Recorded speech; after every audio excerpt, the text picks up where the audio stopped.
Greetings, Eric Bakker, the naturopath from New Zealand. Thanks for coming back. Should you retest when you've done a stool test? Is it really a crazy thing to do, or is it a smart thing to do? What would you recommend, Eric? What would you recommend? I've completed a stool test and I found XYZ. Well, I'd recommend you do a stool test, but only if you want to get better. Only if you want to know, which course, or direction you're heading in.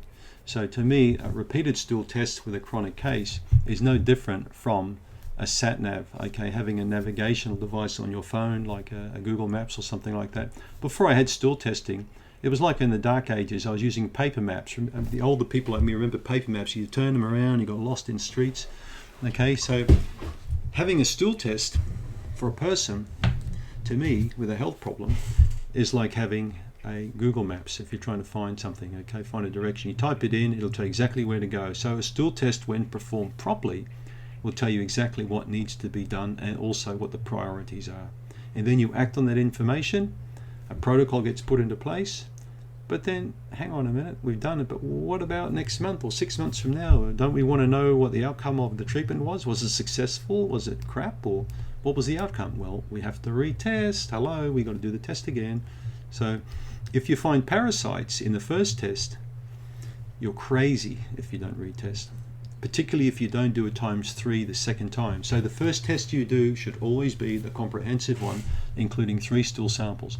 I love doctors' data. I've been working with them now for over 20 years. They've got a brand new test now called the GI 360, which I think is absolutely killer. This is a killer test. This is the Bugatti of stool tests.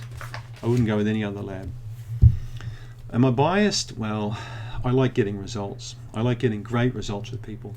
And I like getting great results because I like helping people. But the other thing I found, if you work with a great lab, and you've got some experience, you're going to get a great outcome generally with people if you follow set procedures.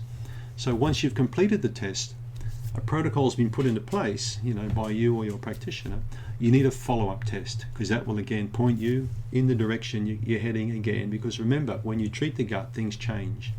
Okay, it's almost like you need to find out where the next street is, or the next suburb, or the next town, and then of course the test will point you in that direction, and then you go there. Okay, and you keep working down that path. Normally, with stool testing, I would do anything from 1 up to about 5 or 6 tests on a client, and that could be over a 2-3 year period, or could be over a year period. It depends on the client, but most cases I work with generally improve, ranging from average improvement to full recovery. And I would put the stool test down as one of the most important tools in my toolbox for helping people to recover. Multiple tests will give you a really good direction, knowing where you're going to, because of course as you treat, the gut will change, and then you can tweak things further as you go along. You may need more antimicrobial action, you may need more enzymatic assistance with that client, you need more probiotics.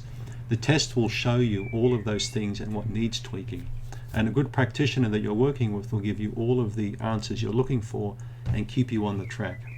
It's the best use of your money if you've got a chronic problem, is a stool test and a repeat stool test. And thanks for tuning in. I appreciate it.